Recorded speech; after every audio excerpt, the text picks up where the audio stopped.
In this hard economic time, it's hard to find something to bring people together and celebrate what life has to offer. But the answer might be simpler than one might think. It is our old and dependable tasty friend, beer. You know, there's an old cliche that everybody says, you drink when you're happy and you drink when you're sad, you drink when times are good, you drink when times are bad. Tim Butler of Empire Brewing Company believes beer can be a temporary cure for those down on their luck. Going out for a couple beers and a decent meal makes you feel better about yourself. Mike Lampko was recently laid off as a salesman.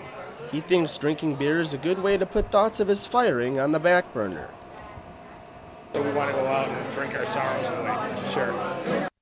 Even though the sale of alcohol was illegal during the Great Depression of the early 1930s, beer was still the drink of choice among blue-collar workers. Bars were flourishing back then, even Prohibition. What did people want to do? They found ways, you know, these underground bars and clubs, and it's just, people find a way, you know. Unemployment during the Great Depression drastically skyrocketed from 3.2% in 1929 to nearly 24% just 4 years later. Kitty Hoyne's owner, David Hoyne, says in Syracuse, beer was popular among salt mine workers during the Great Depression. You know, they've been established here from the building of the Erie Canal and the salt mines all the way through up to this day, you know. Fast forward to today. The Labor Department says the nation's unemployment rate is now at 7.6%. Here in New York State, it's 7%. Gary Bobbitt is a Syracuse accountant, afraid of the day he could lose his job. He believes beer can soothe some of these worries.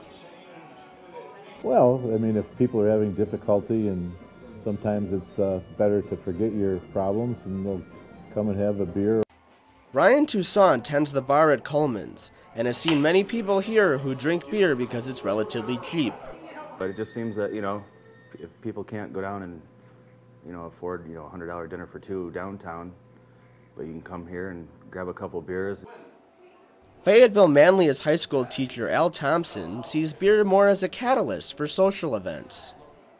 You can sit next to a fireman who sits next to an attorney, who sits next to a teacher, and there's all walks of life here, which makes it a great melting pot.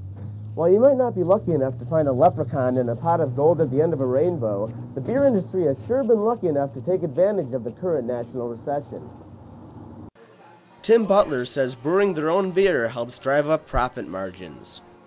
The craft beer industry has experienced double-digit growth every year for the last 10 years.